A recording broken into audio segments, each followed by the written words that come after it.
तर काल रात्री मला वाटतं त्यांनी सांगितलंय की सीएम साहेबांची कालच सही झाली. आयजी लेवलचे अधिकारी त्यांच्या प्रमुख म्हणजे मार्गदर्शनाखाली या दुर्दैवी आणि अतिशय घाणेरड्या घटनेचा तपास त्या ठिकाणी होणार आहे आणि ज्युडिशियल इन्क्वायरी सुद्धा त्या ठिकाणी होणार आहे. त्याच्यामुळे आणि राज्याच्या मुख्यमंत्र्यांनी हे मनावरती घेतलंय. बाकीचे आणि प्रचंड रोष एकट्या बीड जिल्ह्यातच नाही, मला वाटतं राज्यभरामध्ये याच्या रोष लोकांच्या मध्ये गेलेला आहे.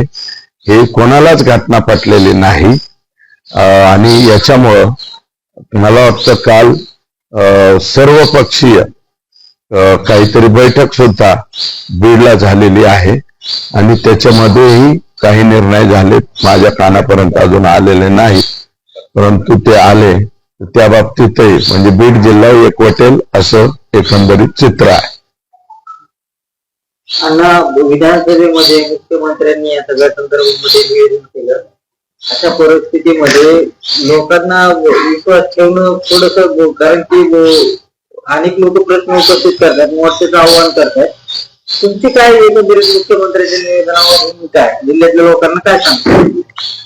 सीएम साहेबांच्या निर्णयाच्या पुढं किंवा निवेदनाच्या पुढं बोलणारा मी कोण? आणि एवढं पॉझिटिव्ह निवेदन मला वाटतं आजपर्यंत कुठल्याही मुख्य गृहमंत्र्यांनी किंवा मुख्यमंत्र्यांनी केलं नसेल.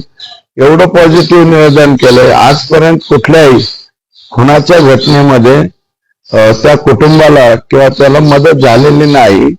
10 लाख रुपयाची मदत मोका लावतो हे स्वतः सीएम साहेब म्हणले. एका दिवसामध्ये इथला एसपी हलवलाय. ज्या एसपींनी अराजकता माजवली इथं कोणाचं तरी ऐकून, आका बाका यांचं ऐकून जे काही उद्योग या जिल्ह्यामध्ये केले होते एका दिवसात, आणि मला वाटतं सीएम साहेबांनी याच्यामध्ये सभागृहात निवेदन केलं तर संध्याकाळी 11 वाजता तर लगेच त्याच दिवशी नवीन एसपी साहेब जे आहेत ते जॉईन झाले. आणि मी स्वतःच माझं स्वतःच स्टेटमेंट होतं की डायरेक्ट IPS एसपी या जिल्ह्याला असला पाहिजे. आणि मी बी उद्याच्याला काही सांगितलं किंवा आणखी कोणत्या लोकप्रतिनिधींनी चुकीचं काम सांगितलं तर ऐकलं नाही गेलं पाहिजे. कायदा नावाची काही गोष्ट आहे का नाही? बीड जिल्ह्यामध्ये काय राहिलंय कायद्याच? आता जे आहे हे जे गार्डियन वगैरे म्हणत होते स्वतःला, त्यांच्यामुळं या बीड जिल्ह्यामध्ये मी ते गँग्स ऑफ सफरपूर का वशेपूर म्हणलं, याच्या पलीकडे काय तयार झालंय? त्याच्यामुळं ऍक्शन जे आहे ते आता सुरू झालेली आहे. आणि मला असं वाटतं नवीन एसपींनी सुद्धा म्हणजे आता SIT तर आज मला वाटतं जाहीर होईल. माझ्यापर्यंत नाव वगैरे कोणाचं काय आलेलं नाही. तो राईट जो आहे तो माननीय मुख्यमंत्र्याचा आहे. त्यांच्या PSने फक्त मला सांगितलंय की साहेबांची सही झाली. आणि हे जे एसपी आलेले एसपी साहेबांचं तिथं स्टेटमेंट झालं. रात्री 11 वाजता ते एसपी आले. मी त्यांच्याबद्दलही माहिती घेतली, कारण धाराशिव जिल्ह्याचाही मी आमदार होतो 30 तारखेपर्यंत, मागच्या 21 जून पर्यंत त्यांनी तिथे काम केलेलं आहे. समाधानकारक काम आहे की कडक वृत्तीचे आहे. आणि बीड जिल्ह्याला एका कडक अधिकाऱ्याची आवश्यकता होती. यापूर्वी लक्ष्मी गौतम साहेब यांनी या जिल्ह्यामधलं पुढारी राज किंवा हम करे सो कायदा हे सगळं बंद केलं होतं. आणि मला मीडियाला विनंती आहे की बाबा म्हणजे याच्यावरती तुम्ही सुद्धा प्रकाश टाकला पाहिजे. मी स्वतः तर म्हणलं तर पोलीस स्टेशनला अतिशय कमी फोन करणारा व्यक्ती आहे, हे मी नम्रपणे सांगतो. मात्र आपण जर बघितलं तर या प्रकरणामध्ये आज 16वा दिवस आहे. मात्र जे 3 आरोपी आहेत त्याच्या वाटत नाही. आणि जी खंडणीचा प्रकार आणि हत्येचा प्रकार हे 2 प्रकार वेगवेगळे अशा पद्धतीने दाखवले जातात. नेमकं या संदर्भात तुमची काय मागणी असणार आहे आणि ती कशा पद्धतीने हे बघा, पोलीस CID आणखी बाकी सर्व हे सगळ्याच्या सगळं त्याच्या पाठीमागे आहेत. पोलीस लवकरात लवकर मला वाटतं त्यांना अटक करतील आणि अटक झालीच पाहिजे ही माझी मागणी माझी स्वतःची. परंतु अविश्वास दाखवता येणार नाही. त्यातले जे विष्णू चाटे म्हणजे आकाच्या खालच्या छोटे आका हे मला वाटतं आत गेलेत आणि ते आत गेले म्हणजे पोलिसांनी पकडलेत असं मला वाटत नाही. ते सरेंडर झालेले आहे. बाकीच्यांना विनंती, मला बाकीचे छोटपोट याच्यापेक्षा याच्यातला जो आका आहे तो आका आता लवकरात लवकर आत गेला पाहिजे आणि तो 100% फक्त खंडणीच्या गुन्ह्यात आहेत असं माझं आता मत राहिलेलं नाही. ते 302चे सुद्धा मेन प्रमुख सूत्रधार तेच आहेत. त्याच्यानंतर आता त्यांच्यावरती माननीय मुख्यमंत्र्यांनी मकोको अंतर्गत म्हणलंय ना, म्हणजे ऑटोमॅटिकली याच्यामध्ये आता मोका सुद्धा ग्राह्य झालेले आहेत. हे मोकात गेले पाहिजेत. हे जे वागलेले आहेत 200 कुटुंब गावं सोडून गेलेत, तिथले व्यापारी गावं सोडून दिलेत. गाय छाप तंबाखूची एजन्सी सुद्धा हमारेच पास होना, पीएनची एजन्सी, चुन्याची एक मुसलमानाची एजन्सी होती, ती एजन्सी बी यांनीच काढून घेतली. मारवाडी समाजाच्या कोणत्याही माणसाकडे काही एजन्सी राहिलेली नाही आता परळी तालुक्यामध्ये, बरं का. आणि अराजकता काय आहे ते जरा तिथं परळीत, मला असं मीडियाला माझी विनंती आहे की परळीला जाऊन बघा ना, थोडस मुलाखती वगैरे घ्या लोकांच्या, काय अवस्था आहे काय नाही.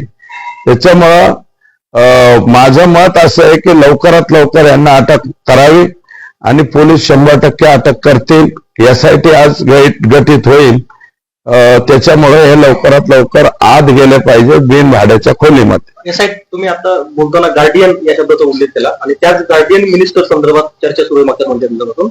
अमोल मिटकर यांनी तर ट्विट केलं होतं की अजित पवार सारखा एक नेता हे बीड जिल्ह्याचा पालकमंत्री असला पाहिजे. तुम्हाला व्यक्तिशः काय? माझं मत असं आहे की राज्याच्या मुख्यमंत्र्यांनीच पालकत्व स्वीकारावं किंवा अजितदादा जरी या जिल्ह्याचे पालकमंत्री झाले तरी माझं काही मत नाही. परंतु मला वाटतं हे दोघेही होतील असं मला वाटत नाही. कारण राज्याच्या मुख्यमंत्र्यांनी स्पेशली फक्त तिथे नक्षलाईट एरिया आहे म्हणून तिथलं पालकत्व, पण राज्याच्या मुख्यमंत्र्यांना मला वाटतं कुठेही डायरेक्ट पालकमंत्री होता येत नाही. उपमुख्यमंत्री असताना त्या कालावधीत मला वाटतं ते तिथले पालकमंत्री झालते. एकनाथराव शिंदे साहेबांनी काही काळ तिथे ते मला वाटतं त्यावेळेस नगर विकास मंत्री होते फक्त किंवा MSSRDCचे त्या कालावधीत. मुख्यमंत्र्यांना डायरेक्ट जाता येतं का नाही हे माहित नाही, पण आनंद आहे मुख्यमंत्री उपमुख्यमंत्री दोन्ही उपमुख्यमंत्री किंवा मुख्यमंत्र्यांपैकी जर कोणी पालकमंत्री झालं तर अतिशय आनंदाची बाब होईल. कारण आणि गार्डियन जे मागचे गार्डियन हे मला वाटतं त्यांनी पालकमंत्रीपदही भाड्याने दिलं, मंत्रीपदही भाड्याने दिलं. लीज ॲग्रीमेंट त्यांनी केल्यामुळं मोठा प्रॉब्लेम झाला. पण काय होईल असं वाटतं तुम्हाला? कारण सत्ताधारी आमदारांना तुम्ही आहे या सगळ्या परिस्थितीमध्ये जनता आरोपी अटक होत नाही म्हणून रस्त्यावर उतरणार आहे. 28 तारखेला बीड मध्ये मोठा मोर्चा निघणार आहे. काय लोकांना तुमचं आव्हान असणार आहे? लोकांना मोठा मोर्चा म्हणजे सर्व पक्षीय मोर्चा म्हणलेला आहे त्यांनी. कदाचित मला बी हजर व्हावं लागणार. मला रात्री त्यांनी सांगितलं मोर्चाला उपस्थित राहा.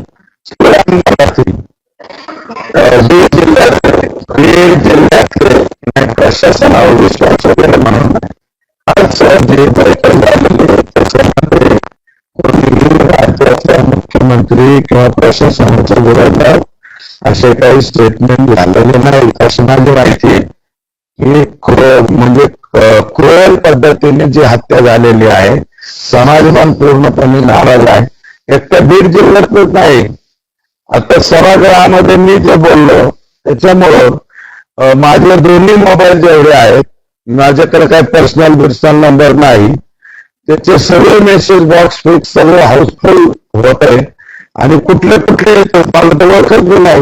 म्हणजे याचा अर्थ संपूर्ण राज्यातल्या लोकांना ही घटना आवडलेली नाही. आणि कालची जी बैठक म्हणतात ते सर्वपक्षीय बैठक होती, त्याच्यात भाजपचे लोक होते, राष्ट्रवादीचे होते, पवार साहेबांच्या गटाचे होते, उद्धव गटाचे लोक होते, शिंदे साहेबांच्या गटाचे लोक होते. ही बैठक सर्वपक्षीय बैठक होती आणि मोर्चा जो निघणार आहे तो मला वाटतं सर्व पक्षीय निघणार आहे. हे सगळ्यांचे मुंबई तक आहे, लोकशाही आहे, ह्या सगळ्यांच्या मॅक्स आहे, या सगळ्यांच्या याच्यावरती माझं मत आहे की तुमचं कोणतं ते पोर्टल का काय म्हणतात ते PDF तुम्ही टाका, हे लोक जाहीर करा, मग ते लोक त्याच्यावर व्यक्त होतील की परळी तालुक्यातल्या लोकांनी बीड जिल्ह्यात सगळीकडे जमिनी कसं काय घेतल्या आणि शेतकऱ्याच्या जमिनीवर मी विमा भरण्याची हिंमत केली. तुमची जमीन आहे, मी विमा भरतोय, तुम्हाला माहितच नाही. आणि नंतर हे जेव्हा बीड जिल्ह्यामध्ये सक्सेस झालं, मग हे धाराशिवकडे वळले, मग आता परभणीकडे वळले. जालना जिल्ह्यातल्या काल काही शेतकऱ्यांचा फोन आलेत मला, जालना जिल्ह्यातही हे 20-25 हजार हेक्टरकडे सरकते आणि माननीय मुख्यमंत्र्यांनी जाहीर केलंय सखोल चौकशी करू. उद्याच्याला हे बघा, परळी तालुक्यातले 22 CSC सेंटर धाराशिव जिल्ह्यामध्ये सुद्धा विमा भरतात. 22 CSC सेंटर परळी तालुक्यातलेच बीड जिल्ह्यातले 10,000 हेक्टरवर भरतात आणि 22 एक रामनगर तांडा म्हणून एकच CSC सेंटर आहे, त्यांनी 40,000 हेक्टरचा विमा भरलाय परभणी जिल्ह्यामध्ये. अरे हे लावलंय काय? आणि जालना जिल्ह्यामध्ये मी आता काल फोन आला माझ्याकडे, त्या व्यक्तीचा मोबाईल नंबर आणि ते देतो तुम्हाला. मात्र हे कुणा कशा आज त्यांना मी बोलवलंय, मी लग्नाला जाणार आहे नाका त्यांच्या आता. मात्र यात कुणाला पाठीशी घातलं जाते आणि हे नेमकं कशा पद्धतीने चालतंय आणि ह्याला वरदहस्त कुणाचा आहे, पाठबळ कुणाचं आहे? कोणाचे मी म्हणलं ना, संजय सिंगानी यांनी, राज कुंद्रा नाही, मलाच माहित नव्हतं ते, माझं बी कधी कधी असं होतंय, त्यामुळे ते संजय सिंगानी या नाव येतं गजनी पिक्चर मधलं आमिर खानचं. ते झालेलं आहे. मी 2023 ते 2024 पर्यंत कोण कृषी मंत्री होते हे मला आठवत नाही. आता कृषी मंत्री मला वाटतं कोकाटे साहेब झालेत ना सिन्नरचे, आणि पहिले जे होते ते मला आठवत नाही. शक्यतो तुम्हाला जर आठवत असतील तर त्यांचं नाव घेऊन टाका तुम्ही, माझं काय म्हणणं नाही. सभागृहात मी त्यांचं नाव घेतलं नाही कारण 35ची नोटीस मी दिली नव्हती. हे कुणाच्या आशीर्वादाने चालतंय? उद्या समजा माननीय मुख्यमंत्र्यांचा मतदारसंघ हा नागपूर शहरातला आहे, नागपूरच्या साहेबांच्या मतदारसंघातल्या लोकांनी जर संपूर्ण महाराष्ट्रामध्ये पीक विमा भरला आणि त्याचे पैसे मिळाले, थोडं तिरकं नाही ना, 8,000 कोटी रुपये समजा राज्य सरकार आणि केंद्र सरकार जर एका वर्षाला शेतकऱ्यांना देत असेल आणि त्यातले 2-2 हजार कोटी 3,000 कोटी रुपये हे जर असे CSC सेंटरवाले आणि परळी तालुक्यातले माननीय जे साहेब 1,42,000 निवडून आलेले आहेत त्यांचे लोक असतील तर मला वाटतं हे आता फार झालं. आणि हे तुमच्या पोर्टलवर याद्या टाका एवढी माझी विनंती आहे. तुम्हाला ती PDF देतो, मला त्यातलं लय कळत नाही पण ते देऊन टाकतो तुम्हाला. अण्णा, तुम्ही दरवेळेस छोटा आका मोठा आका कुठल्याही आकाचं नाव घेत नाही, घाबरतात? मी सांगितलं ना अगोदरच, मी घाबरत कोणालाच नाही म्हणून. घाबरायचं नाही, फक्त आता लिंक जी जोडायला चाललेली आहे एवढं आता 1-2 दिवसात 3 दिवसात येणार. मी सांगितलं ना, आका 100% 302 मध्ये सुद्धा आहे बरं का. आकांच्या आदेशाशिवाय होत नाही. आणि 9 तारखेला घटना घडली आणि 8 तारखेला आका तिथं एका ते इंग्लिश दारूचं लायसन भेटलंय मला वाटतं, त्यांनी कुठून तरी विकत आणलंय. 72 का काय बिअर बार आहेत त्या केजमध्ये, त्या सगळ्यांचा खोटा उपटायसाठी त्यांनी ते आणलं, अग्रीमेंट केलंय, त्याची प्रत सुद्धा माझ्याकडे आली आकांच्या याची. आणि मला वाटतं इथं काहीतरी जमिनी कोणाच्या शेतकऱ्याच्या न मोजता हे आता काहीतरी चाललंय बा, रिसॉर्ट का काहीतरी. आता जाता जाता जरा बघा, त्याच्यानंतर ते काय म्हणतात आपला मांजरसोबा फाट्यावर बीडला जाताना तुम्ही काही मस्साजोगला जाताना डाव्या बाजूला जरा रिसॉर्ट कोणाचं चाललंय, कोणाच्या जागेवर चाललंय, तिथले शेतकरी टाव फोडतायत की बाबा आमची जमिनीवर तुम्ही बांधकाम कसं काय करायला लागले. नाही नाही म्हणजे हे आमची जमीन. ते बीडचा तहसीलदार कोण आहे त्याला जाऊन विचारा ना तुम्ही, त्यांच्याकडे तक्रार आलेली आहे. बीडचे तहसीलदार काय झोपा काढतात महसूलचे? तुमची जमीन आहे त्याच्यावर मी रिसॉर्ट बांधायला चालू करायचं आणि शेतकऱ्यांच्या जमिनीचे दुसऱ्यांचाच ते काय मुरमो करायचं आणि स्वतःच्या शेतात नेऊन टाकायचं. अरे वागणं कुठनं झालंय बाबा? हे काय आहे? याला काही लिमिटेशन आहेत का नाही? आणि ते दुबे प्रकरण जे आहे ते दुबे प्रकरणामधला आरोपी कोण दाखवलाय? हा नाही नाही हो. कर आहे उंबरकर का हेवरकर का काय त्याचे डायरेक्ट आकाच आहेत मेन त्याचे. आणि किती लाखात मिटलंय काय मिटलंय ते बी मला आलंय. येणार आहेत ते लोक मला भेटायला. आणि ज्यांनी परळी शहर सोडलंय त्यांची बी यादी तुम्हाला उद्यापर्यंत देतो. परळी शहर सोडून गेलेत ते आणि कोणाच्या मोक्याच्या जमिनी दिसल्या की डायरेक्ट ही आमचीच म्हणायची. आणि 200 रुपयाची वस्तू असली की म्हणायचे द्या 20 रुपयाला. नाही दिली तर लगेच तिथं हे आमचीच म्हणायचं. ही इतकं वागणं वाईट असतंय काय? हा अरे आम्ही तर 99चे आमदार आहेत आणि 99 पासून आमदार आहेत बाबा. कोणाच्या जमिनीवर जाऊन असं काय आमचं जे वावर आहे म्हणल्यावर कसं जमायचं? हा हे वागणं कुठलंय? पद्धत कुठली? अधिकाऱ्यांना बोलण्याची भाषा काय होती त्यांची? काही रेकॉर्डिंग असलं तर जरा व्हायरल करा. हा IAS IPS ला सुद्धा कसं बोलायचं, कलेक्टरला कसं बोलायचं, यांचं बोलणं कसं असतं काय असतं मी खाजगीत सांगेल तुम्हाला. याच्यावर बोललं तर बीड जिल्ह्यामध्ये असले काही लोक बोलत असते. पण पालकमंत्र्यांच्या बाबतीत मी म्हणलं ना, माजी पालकमंत्र्यांच्या बाबतीत की त्यांना एखादा मित्र शिल्लक राहिलाय का? त्यांच्या जवळचे कोण माणसं जवळ राहिले? आणि जे खासदार झाले ते बी त्यांचेच मित्र होते ना, सख्या भावासारखे राहत होते. कसं काय गेले ते दुसऱ्या पक्षात? याचं अंतर्मनाला कुठंतरी विचार करून थोडस मला वाटतं अंदर खुद के झाके जरा बघावा ना. तुमचे पहिले तुम्ही असे नव्हते, हे आता ह्या 5 वर्षात असे का वागायला लागले?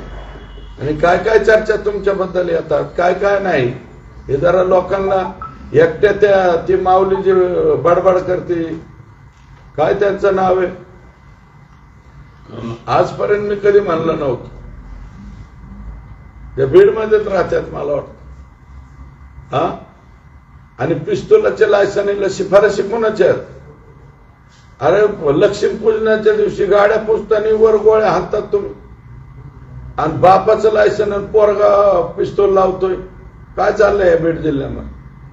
हा आणि हे लायसन कोणी दिले त्यांना? रद्द करावेत. आणि त्यांच्या माधव जाधवचं काय दोष होता? माधव जाधवच्या क्लिपा बघितल्या नाही का तुम्ही? नमिता मंडळांचं मतदान कशामुळे कमी झालं? माधव जाधवला रट्टून हाणले आणि गोळ्या. ते पोलिसांना काय भाषेत बोलतोय ते बारका पोरगा? मीडियाला दिसत नाही तुम्हाला? तुम्हाला म्हणता येत नाही याच्यावरती? ती क्लिप परत परत दाखवा ना, महाराष्ट्राला दाखवा, जगाला दाखवा. त्या माधव जाधवचे असं वरून ते पोरगा असं बोलतोय कुणाला? पोलिसाला. अरे आम्ही आता 54 वर्षाचं झालो बाबा, 55 वर्षाचं होतो. आजपर्यंत पोलिसांना चुटक्या वाजवून आणि फिटक्या वाजवून आमची बोलण्याची हिंमत नाही झाली. हा काय नाव आहे ते पोरगा? फड नावाचा काहीतरी. मग तुम्हाला मीडियाला दिसत नाही का? सगळं गोड गोड गोड गोड दिसतंय का बीड जिल्ह्यामध्ये? तुम्ही का त्या क्लिपा टाकल्या नाही? माझा सवाल आहे, चौथा स्तंभ आहे. तुम्ही, माझी विनंती आहे तुम्हाला, पाया पडून विनंती आहे की ते दाखवा ना. आणि 40 पोरांवरती गुन्हा दाखल केलाय तिथं 307चा खोटा. ते डॉक्टर कोण आहे परळीचा? देशमुख. आजपर्यंत आयुष्यात कधी कोणाचं झालं नाही. त्याच्या विरोधात अॅट्रॉसिटी 354. खरा घटना आहे का ती? तुम्हीच माणसं पाठवायची, तुम्हीच करायला लावायचं आणि पुन्हा त्याच्या दवाखान्यावर जाऊन हल्ला करायचा. ही मानसिकतेतून ते घटना घडलेली. खरी घटना आहे का ती? आणि किती लोकांचे मर्डर झालेत संगीत दिघोळेपासून आतापर्यंत. हे काल परवाचा सोनाने का काय ते पोरगा बबन गीतेचा भाऊ ते आरोपी आहेत त्याच्यात. हा बबन गीते होता का ह्या त्याच्यात? तरी बी त्याचं नाव टाकलं. एक साधं मीडियाने माझी विनंती आहे बाबा, आम्ही नाही बोललो, परंतु बबन गीते खरंच आरोपी आहे का त्याचं? राजकारणामध्ये विरोधात लोक असतील, अरे आम्हाला बी विरोध करणारे आहे, पण असं थोडीच आहे की त्याचा एकदम कार्यक्रमच करायचा. यादी आहे माझ्याकडे किती खून झाले त्याची बी यादी आली, उद्या किंवा परवा सांगतो तुम्हाला. परळीत संगीत दिघोळे, किशोर फड, गरजे, आता आमच्या इथे एक नवीनच प्रकार ऐकू आलाय मला, त्याच्यात आता मी पूर्ण माहिती घेतल्याशिवाय बोलणं बरोबर नाही. या आमच्या डोंबरीच्या तलावात का काय आणून टाकलं होतं डेड बॉडी, त्याच्या मागे कोण आहे हे सगळ्या गोष्टीचा तपास व्हायला पाहिजे ना. एकूण बीड जिल्ह्याची ही परिस्थिती आता बदलण्यासाठी मुख्यमंत्र्यांनी तर निवेदन केलेलं आहे, पण आता यावर काय नेमकं उपाययोजना केल्या गेल्या पाहिजे हे सगळं मुख्यमंत्र्यांनी बरोबर. जे निवेदन केलंय ते तुम्ही जरा नीट अभ्यासा. अतिशय कणखर आणि अतिशय स्पष्ट केलंय. याच्यात मुख्यमंत्री बी उपमुख्यमंत्री बी कोणाला पाठीशी घालणार नाही. आणि मुख्यमंत्री जे बोललेत ना मोका, यातच तुम्ही ओळखून घ्यायचे की त्यांची मेंटॅलिटी काय आहे. याच्यात कोणाला काही बक्षिलं जाणार नाही. आणि माझी विनंती आहे तुमच्या माध्यमातून, ज्या ज्या लोकांवरती अन्याय झालेले आहेत, आता हळूहळू लोक यायला लागलेत आमच्याकडे, निवेदन यायला लागले, पण पूर्ण त्याची बी माहिती घेतल्याशिवाय आम्ही बी व्हेट स्टेटमेंट करणं बरोबर होणार नाही. परंतु या ज्या काही घटना आहेत, करुण कहाण्या आहेत ह्या बीड जिल्ह्यातल्या, हे जे वागलेले आहेत, मी म्हणलं ना धनंजय मुंडे पूर्वी असे नव्हते, आता कसे झाले, काय होता सतून काय झाला सतू, अशी परिस्थिती तुमची आली साहेब. काय आणि याद्या देतो आता आम्हाला तुम्हाला प्रत्येकाच्या शिफ्टिंगच्या. परळून लोक उठत आहेत, अंबाजोगाईला जातात, पुण्याला राहायला जातात, मुंबईला गेले, सगळे घरदार सोडून जय हिंद जय महाराष्ट्र झालाय. हे माहित होत नाही का एक्स गार्डियन? काना तुम्ही म्हणलात की बजरंग सोनवणे हे कुणाचे मित्र होते, तसं ज्यांच्याबद्दल तुम्ही बोलताय ते तुमचे पण मित्र होते? माझे बी मित्र होते ना, परंतु बदलले ना. मी काय होता तू काय झाला, काही काळापासून बदललेत ना. अरे मी अजून सांगेल ना, पूर्ण डाटा माझ्याकडे आलाय ना. कोणाचे बी बदनामी करायची, कुणाला राजकारणातून संपायचं, कसं संपवायचं, माझ्या व्यक्तिगत बाबतीत सुद्धा माझ्या कानावर आलंय. जे माझ्या कुटुंबाच्या बाबतीमध्ये काही घडलंय त्याच्या बाबतीमध्ये सुद्धा, पण मोबाईल नंबर, कोणाच्या फोनवर कोणत्या दिवशी कुठं फोन गेला याच्या सहित सगळी माहिती देतो मी तुम्हाला. हा अण्णा, जे काय पुरावे तुमच्याकडे आता आलेले आहेत, जे काय पुरावे आता तुम्ही दाखवत आहेत, जे परळीचे झालेले कांड आहेत, हे निवडणुकीच्या आधी तुमच्या हातात होते का? नव्हते. निवडणूक झाल्यानंतरच हे पुरावे आपल्या हे निवडणूक नाही, संतोष देशमुखचा ज्या पद्धतीने खून केला गेला, जी पद्धत आहे, पटली का तुम्हाला? ज्याला हार्ट आहे त्या कोणत्या माणसाला पटणार? आणि तरी तुमचे सोशल मीडियावर हम तुम्हारे साथ है, हमारा अमका है, हमारा तमका है. अरे काय, आता मला वाटतं बरंच मोका स्टेटमेंट झाल्यापासून बरेच फेसबुक व्हॉट्सअपवरून डिलीट व्हायला लागले. माझ्या कानावर जे येत आहे आकांचं बरंच डिलीट व्हायला लागलं. या संतोष देशमुखांच्या खून प्रकरणामध्ये आता बीड जिल्ह्यामध्ये आणि संतोष महाराष्ट्रामध्ये देशमुखला मी ओळखत पण नव्हतो बिचाराला बरं का. फक्त मला मनाला काय लागलं, संतोष हांगे माजी जिल्हा परिषद सदस्य यांनी मला माहिती दिली. कालच्या लोकसभेला वातावरण काय झालं आपल्या जिल्ह्यामध्ये ते माहित होतं.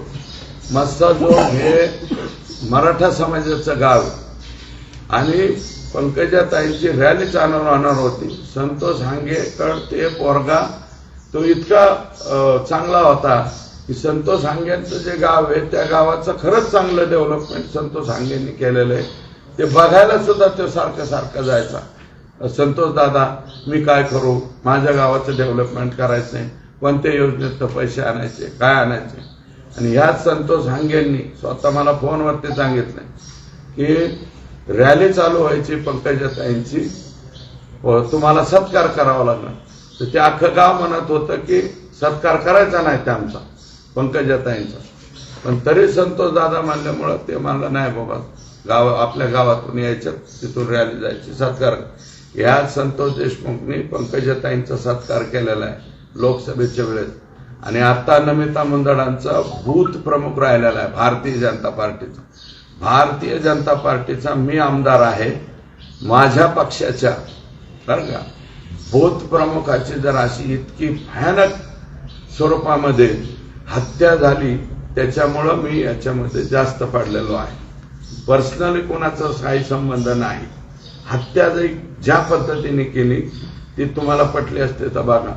आणि संतोष ते गरीब आहे लेकरू. तुम्ही गेलात ना सगळेजण. 7 पत्र्याचं घर आहे का किती येतात आहे का त्याला स्वतःचं घर? अण्णा हा तुम्ही काय विचारत होता? राज्याच्या तुम्ही विचारा. तुम्ही अगोदर विचारला होता ना. संतोष देशमुखांच्या खून प्रकरणामध्ये जिल्ह्यात आणि राज्यात आता राजकारण होतंय आणि जे पालकमंत्री होते आधीचे त्यांना आता टार्गेट केलं जातं या सगळ्याच्या. टार्गेट अजून टार्गेट नाही. टार्गेट केलं जातंय असं काय संबंध आहे त्यांचा? मग हे कोण आहेत त्यांचे? ते स्वतःच मानलेत ना. आणि पालकमंत्री यांनी 12 डिसेंबरला या राज्यामध्ये R.R. पाटील साहेबांचं एका स्टेटमेंटवरती, ते बी त्यांना हिंदी नीटनाटकी येत नव्हती, मला वाटतं त्याच्या मनात ती भावना नसेल R.R. पाटलांची बरं का.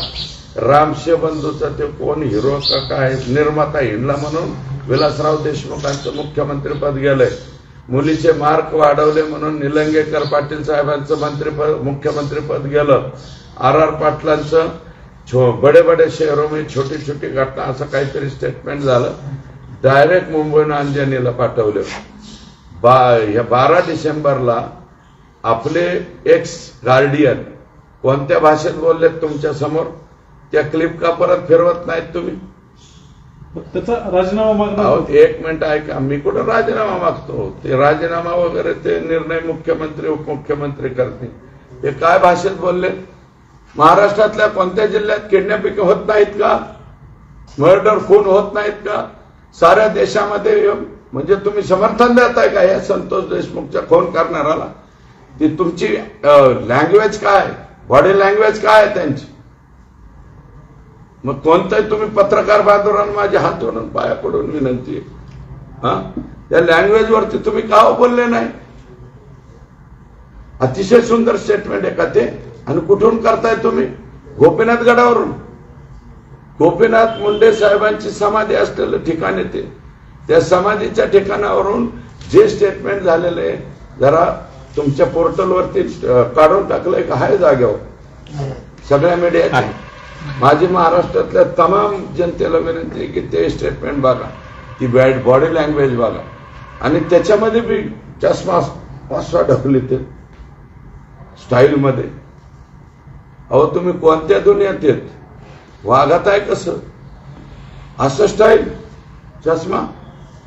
संतोष देशमुखच्या खून प्रकरणाच्या याला उत्तर देताय तुम्ही मीडियाच्या समोर. आणि तुमची स्टाईल काय आहे? धनुभाऊ भाऊ म्हणतो मी तुम्हाला.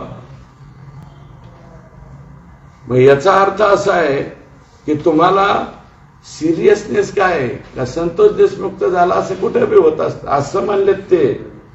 तुमच्या ह्याच्यावर आहे का? नसलं तर टाका ना परत एकदा. गोविंदजी पाया पडून विनंती आहे तुम्हाला. पडू का पाया? तुम्ही माझ्यापेक्षा कमी वयाचे पाया पडतो बाबा तुमचे. हा अरे काय वागणे? पिस्तूल कोणाला, कोणाकडे पिस्तूल आहे? आमच्या पाटोद तालुक्यात काय गँग तयार झालाय? हा एक जर्मन मेड असलेले ते हे त्या पवन चक्क्याच्या काय म्हणते ते वर चढवायचं मशिनरी आहे. किती बाऱ्या फोडल्यात? तिथल्या तारा किती बाऱ्या चोरून येतात? कोण चोरून येतात? हे गँग्स ऑफ वशेपुरचे सगळं आकाचे सगळे माणसं. इतकं बिभत्सवानं चित्र झाल्यावर जो माणूस अजूनही म्हणतो माझं ऑब्जेक्शन आहे, धनंजय मुंडे साहेबांचं 12 ऑक्टोबरचं जे स्टेटमेंट आहे ते उन्मादाचं स्टेटमेंट आहे. ते तुम्हाला गर्व झाल्याचं स्टेटमेंट आहे आणि तुम्हाला सिरियसनेस नसल्याचं स्टेटमेंट आहे. संतोष देशमुखच्या म्हणून प्रकरणावरती जे त्यांचं स्टेटमेंट आहे ना, ते स्टेटमेंट परत एकदा काढून फिरवा ना महाराष्ट्राच्या समोर. का फिरवणार तुम्ही? बस चला एक मिनिट अण्णासाहेब, आपण देखील मंत्री राहिला, राज्यमंत्री राहिला. आपल्याकडे तत्कालीन एक अधिकारी होते, जिल्हाधिकारी, त्यांनी एक पुस्तक लिहिलं हो. होतं, बीड एक भयान वाचतं. त्यामध्ये तुमच्याबद्दल पण त्यांनी काही वक्तव्य केलं होतं. हो, केलंय ना. माझ्याबद्दल मी कालच विचारलं. मी ते सोशल मीडियावरचा राजकारणाचा फळ याच्यावरती वाचलं. मी त्यात काय म्हणलंय, मी शिक्षकांच्या बदल्या चाललेल्या होत्या, ते सगळं दप्तर मी डोक्यावर उचललं, घेऊन गेलो. त्याच्यावर माझ्यावर केस झाली. एक मिनिट ऐका, तुम्ही काही टेक्निकल पॉइंट विचारू नका. तुमचा माझा इरादा माझ्या लक्षात आलेला आहे. तुमचा इरादा लक्षात आलाय. तुम्ही धनंजय देशमुखला कोणत्या पद्धतीने प्रश्न विचारतात, हा सुद्धा इरादा माझ्या लक्षात आलाय. तुम्ही माझे मित्र आहेत, परंतु तुम्ही चुकीचं विचारताय. काय माझं त्या पोचे साहेबांनी काय लिहिलंय ते दप्तर मी उचललं, घेऊन गेलो. शिक्षकांच्या चुकीच्या पद्धतीने बदल्या होऊ नये. बीड जिल्ह्यातल्या गोरगरिबीच्या लेकरांच्या, मला वाटतं माने साहेब सीओ नवीन आले होते, माझ्यावरती गुन्हा दाखल झाला. मी कोणाचं काय हडपलंय तर कोणाचं काय केलं, असं काय असलं तर दाखव. मी शिक्षकांच्या बदल्या, आणि ती शिक्षकांच्या बदल्याची वेळ नव्हती, चुकीच्या वेळी ते बदल्या करत होते, आणि त्या जर बदल्या झाल्या असत्या तर लेकरा बाळांचं नुकसान झालं असतं गोरगरिबाचं. मी जिल्हा परिषदेच्या शाळेवर फार बारीक लक्ष देतो साहेब. का? गोरगरिबाचे, दीनदलिताचे, दुबळ्याचे पोरं जिल्हा परिषदेच्या शाळेत, फादर बास्को, डिस्को, अप्रो असले काही जे नावं असते, ते एवढ्या शाळेत गरिबाचे लेकर जाऊ शकत नाही टाय घालून, बूट घालून. म्हणून माझ्या कोचे साहेबांनी लिहिलं असेल, अतिशय आनंद आहे. जे लिहिलं ते प्रसिद्ध करा, पोर्टलवर टाका. आणि त्यात माझी काय चूक असते, मी तारखा केल्या, आणि ती केस सुद्धा मायबाप न्यायालयाने सोडली, मला निर्दोष मुक्त केलं. त्याच्यात अण्णा, अंजली दमानिया यांनी या प्रकरणात आरोप केले, तर यातील आरोपींचे काही नेत्यांशी देखील संबंध आहेत व्यावहारिक, याबद्दल देखील त्यांनी भाष्य केले. ज्यांच्याशी संबंध असतील, अंजलीताईंनी जर त्या ठिकाणी बोलले असतील तर ते व्यावहारिक संबंध हे ते सगळंच तपासावं. कोणाचे व्यावहारिक संबंध आहेत, काय आहेत. अहो लय गमती आहेत. ते लातूरचे ह्याचे बियाणीची पतसंस्था कोणती, राजस्थानी मल्टीस्टेट, तिथे आता माझ्या कानावर आलं, तो तपास तिथल्या एलसीबी कडे होता. तिथला काढून तिथल्या एसपींनी ईओडब्ल्यू कडे ढकलला. का ढकलला? सोमय्या मुंडे का कोण नावाचे एसपी आहेत ना, त्यांचे बी डॉक्युमेंट माझ्याकडे येत आहेत. आता राजस्थानी मल्टीस्टेट चांगली चालली होती, काही अडचण नव्हती. कर्ज कोणी द्यायला लावलं? आकांनीच कर्ज द्यायला लावलं, त्यांच्या माणसानं बुडवायला लावलं, त्यांच्याच माणसानं. आणि परत एका दिवशी ह्यांनीच बाबाटा केला, बुडाली बुडाली बुडाली गेलं ते बियाणे आतमध्ये. चांगलं चाललेलं. आणि लातूर जिल्ह्याचे एसपी यांच्या बऱ्याच तक्रारी माझ्याकडे आल्या. हा तपास जाणीवपूर्वक एलसीबी कडून काढून ईओडब्ल्यू कडे त्यांनी दिलाय, आणि त्याच्यामध्ये प्रॉपर्टी डील काहीतरी मोठ्या प्रमाणात या आकांचंच आहे. आका म्हणतो मी त्यांना, अक्का नाही, चुकून अक्का म्हणू नका, अक्का आईला म्हणतो. माझ्या स्वतःच्या आईला मी अक्का म्हणायचो. तुमच्यापैकी कोणा अक्का, बाई, आई आपण म्हणतो, तसं अक्का हा शब्द नाही, आका. हे राजस्थान मल्टीस्टेटचे जे तपास बदललेला आहे, तिथे मला वाटतं आता शहाजी उमप साहेब आले. उमप साहेबांना मी पत्र लिहिलंय की हा तपास कशामुळं जाणीवपूर्वक. सोमय्या मुंडे साहेब जे एसपी आहेत, त्यांचाही याच्यामध्ये काही वाटा आहे का, हात आहे का, हा सुद्धा तपासावा, हे मुख्यमंत्र्यांनी. हिंदू नामावलीचा प्रश्न तुम्ही उपस्थित केला, कशा पद्धतीने बीड जिल्ह्यामध्ये बिंदू नामावलीचा प्रश्न आहे? बिंदू नामावलीचा घोटाळा 2014च्या नंतर सुरू झाला. जवळपास 700 शिक्षक एखाटे एक्स्ट्रा झाले, आणि फक्त शिक्षकांच्याच बाबतीत नाही, पोलीस दलामध्ये, महसूलमध्ये आणि सगळ्याच विभागामध्ये एससीच्या जागेवर बी लोक येत आहेत. एससीच्या जागेवर पोस्टिंग कशाच्या जागेवर एसटी मायक्रो ओबीसी व्हीजेएनटी अब गडावरती सगळ्यावरती बी ठराविकच कर्मचारी येत आहेत. कुणाकडून वशिला लावते, कुणाकडे जाते आणि बदल्या करून येते. इथल्या संपूर्ण बीड जिल्ह्याच्या प्रशासनामध्ये 50% जास्त एकाच प्रवर्गाचे लोक कसे काय आले आणि हे कसे काय ऍक्सेप्ट केले गेले याची संपूर्ण चौकशी करावी लागेल.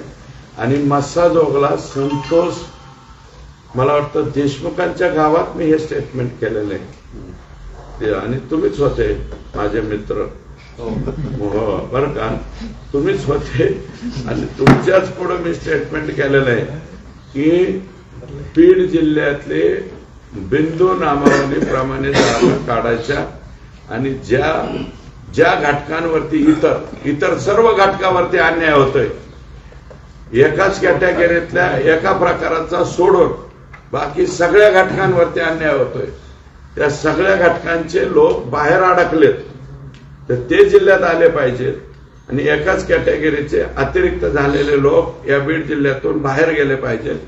हे आम्ही 100% जिथं मांडायचं तिथं मांडू. आणि माननीय कमिशनर जे आपले आहेत त्यांनाही माझी विनंती आहे की त्यांनी लवकरात लवकर बिंदू नामावली तपासावी आणि लगेच सरकारकडे रिपोर्ट करावा असं मी लेखी पत्र. विधानसभा निवडणुकीमध्ये स्टार प्रचारक म्हणून भाजपकडून पंकजा मुंडे यांचं नावाकडे होतं. तुम्ही देखील 2-4 सभेला त्यांना आमंत्रित केलं. 2 सभेला आमंत्रित केलं. तुम्ही 80,000 निवडून देखील आला. हो. पंकजा मुंडे दुसरीकडे मंत्री देखील झाल्या. हो, तुम्ही मात्र शुभेच्छा दिल्या. मी शुभेच्छा देणारही नाही ना, आधीच सांगितलं देणार नाही, अजूनही देणार नाही, काही संबंधच नाही. 440 बूथची यादी घेऊन जा, रात्रभर अभ्यास करा आणि उद्याच्याला प्रश्न विचारा, संपलं विषय, पुढे बोला. आणि शेवटचा प्रश्न, मसाजोग या ठिकाणी राज्याचे मुख्यमंत्री देवेंद्र फडणवीस येणार आहेत अशी चर्चा 2 दिवसापासून सुरू आहे. त्याबद्दल तुम्हाला कुठली माहिती आहे? नाही, मला माहिती नाही. मस्साजोगला सगळे यायला लागले. सीएम साहेबांना तो त्यांचा निर्णय आहे. मी कसं मुख्यमंत्र्यांचा निर्णय मी माहिती आहे का? कारण मला काय माहिती नाही, परंतु सगळ्यात चांगलं डिसिजन ते येणार आहेत का नाही मला माहिती नाही, परंतु संतोष देशमुखच्या खून प्रकरणामध्ये सगळ्यात पॉझिटिव्ह निर्णय कोणते कुणी घेतले असतील तर राज्याच्या मुख्यमंत्र्यांनी घेतले. ओके, तुम्ही परळीला जाणार का? तुम्ही सांगितलं होतं त्याच्यामुळे विचारतो. कुठं? परळी संतोष देशमुख हत्या प्रकरणाव्यतिरिक्त परळीतल्या गुन्हेगारीकडे जाईल ना, परळीत सुद्धा जाईल. जिथे कुठे कुणावर अन्याय झाला असेल त्याच्या प्रत्येकाच्या घरी जाईल, डोकं टेकवील, पाया पडन त्याचे बी, सांग बाबा काय झालंय. लोक येतील ना पुढं आता. एबीपी माझा, उघडा डोळे बघा नीट.